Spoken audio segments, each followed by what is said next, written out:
기존 우리가 많은 분들이 그냥 일반 재배하시는 그 대추를 많이 재배하고 계십니다. 일반적으로 재배하고 있는 품종은 지금 작은 알 대추, 복조입니다. 대부분 우리나라가 복조가 한 95% 정도가 복조를 재배하고 계시는데, 복조와 지금 화면에서 보시는 이 사과 대추는 제가 길러보고 또 경험을 해보고 또 많이 다니면서 이렇게 많은 분들이 재배하시는 분들을 노하우를 들어보니까 많이 다릅니다. 일반 대추와 사과 대추, 일명 사과 대추의 재배할 때의 차이점을 간단하게 설명해 드릴게요. 첫 번째, 일반 대추는 전정을 할 때 아주 강전정, 겨울철에 강전정을 해도 대추가 많이 수확되고 결실이 되는 편입니다만은, 사과 대추는 수세가 일반 대추보다 되게 강합니다. 강하기 때문에 퇴비라든가 또는 그 화학 비료, 퇴비 종류의 화학 비료를 주실 때에도 되게 일반 대추보다는 적게 주셔야 되고, 두 번째, 물의 요구량이 새싹이 자라기 시작하는 발화가 된다는 말씀입니다. 새싹이 나올 때를 발화가 된다고 표현하는데, 발화가 될 때부터 시작해서 새순이 자랄 때까지, 꽃이 필 때까지도 물의 요구량이 기존의 복조대추, 작은 알 복조대추보다 2배 이상이 더 많이 필요를 합니다. 그러니까 기존의 대추가 물론 토양에 따라 갖고 물을 주는 시기가 또는 이 물을 주는 간격이 다 다르겠지만, 보통 일주일 간격으로 기존 대추에 물을 주신다면은 사과 대추는 그 2배로 자주 주셔야 된다는 이야기입니다. 물의 요구량이 많다.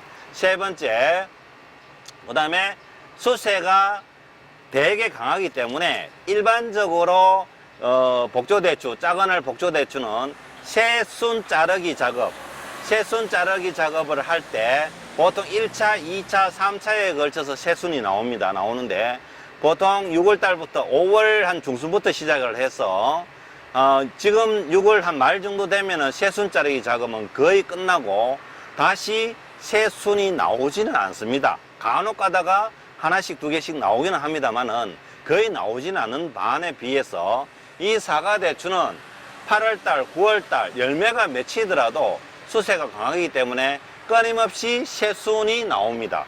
새순 자르기 작업을 굉장히 자주 많이 해주셔야 된다는 겁니다. 여기에 가까이 와 보시면은 이렇게 새순 자르기 작업을 일찍 해준 곳에는 이렇게 과일이 일찍 열매가 맺힙니다. 쉽게 말해서 새순 자르기 작업을 여기 일찍 했는 표시가 날 겁니다. 그죠? 이렇게 새순 자르기 작업을 했는 경우는, 일찍 했는 경우는 이렇게 순으로 가는 영양을, 즉 잘랐기 때문에 순이 크지 않고 과일로 다 이렇게 빨리 맺히는 효과가 나옵니다. 이거는 기존 대추와 마찬가지지만, 이거는 이런 새순이 계속 끊임없이 나무에서 전체적으로 간혹 가다가 자주 나온다는 이야기입니다. 그것을 끊임없이 제거를 해 주셔야 된다는 겁니다. 다시 정리를 드리면, 첫째, 수세가 강하다. 즉 퇴비라든가 화학비료 양을 기존 주는 것보다 되게 약하게 주셔야 된다는 거. 수세가 강하기 때문에. 둘째, 기존 대추 복조보다 물의 요구량이 2배 이상 많다. 즉 자주 주셔야 된다. 그렇지 않으면 새순이 자랄 때 끝순이 물이나 고온에 의해서, 물이 부족해서 고온에 의해서 새순이 타버리는 경향이 간혹 있습니다. 그거는 병충해가 아닙니다. 셋째, 그 수세가 강하다고 말씀드렸습니다. 기존 복조는 지금 6월 말이면은 새순이 나오는 것이 정지를 하고, 그 다음에 간혹 가다 한두 개가 나오는데, 이거는 8월달, 9월달 되더라도 끊임없이 새순을 잘라줘야 된다는 거. 그래야 이렇게 결실이 맺힌다는 이야기입니다. 요 세 가지만 주의하시면은 사과대추 키우는 데는 큰 문제가 없다라고 정리할 수 있습니다. 자, 사과대추가 대부분 중국에서 많이 돌았는데, 이걸 가지고 우리 지역에서 접을 붙이고 초창기에는 많이 이렇게 심었는데, 수확기 가까이 와서 단점이 낙과가 많이 됐었습니다.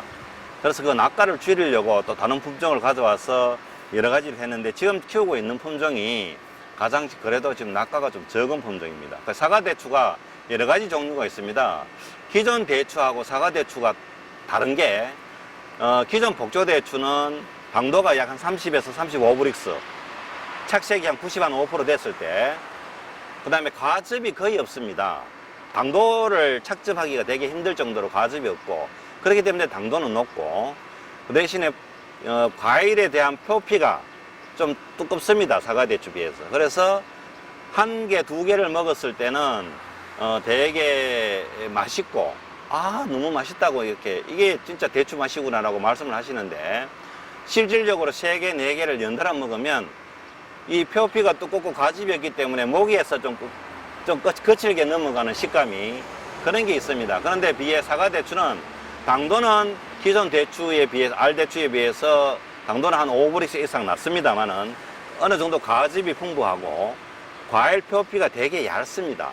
그래서 식감이 한 개, 두 개, 세 개, 네 개를 먹더라도 계속 식감이 부드럽게 넘어가는, 그거는 건대추도 말려놨을 때도 마찬가지더라고요.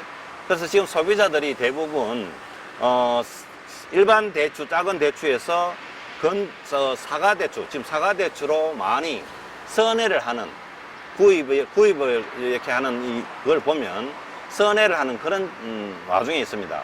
그 다음에 사과대추 아까 말씀드린 대로 가장 수세가 강하다. 기존 대추보다 수세가 강하기 때문에 자람새도 많고 늦게까지 새순이 나온다 그랬습니다. 그 다음에 기존 대추는 잘랐는 부위에서는 다시 이렇게 새순이 잘 나오지는 않습니다. 근데 이놈은 사과대추는 기존에 잘랐는 부위에서도 다시 새순이 꾸준하게 나오고, 나오는 시기도 8월달, 9월달 말까지도 꾸준하게 나오기 때문에 그 새순이 나오는 게 옥신이라는 호르몬이 만들어지고 자기 몸을 키우려는 성질이 강한 쪽으로 영향이 몰리다 보니까 꽃이 낙화가 돼버리고 수세가 꽃이 힘을 잃어버리고 과일도 크지 않는 그런 현상이 많습니다. 그걸 방지하기 위해서는 여기에 와보시면은 여기에 보시면은 기존에 5월 달에 이렇게 1차적으로 잘랐습니다. 그죠?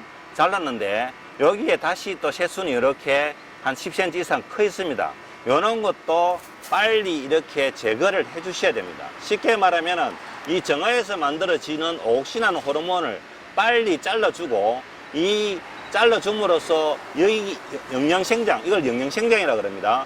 영양생장하는 거를 꽃이 피고 열매가 맺히는 생시생장으로 전환을 시켜주는 겁니다. 요걸 잘라주는 게. 근데 즉 말하자면 호르몬을 잘라줌으로써 영양생장하는 걸 생식생장화 시키는 겁니다. 이런 것이 늦게까지 많이 이루어진다. 여기도 보면은 결실이 많이 돼 있는데도 불구하고 여기에 보면은 이렇게 새순이 또 강하게 자라고 있습니다. 그죠?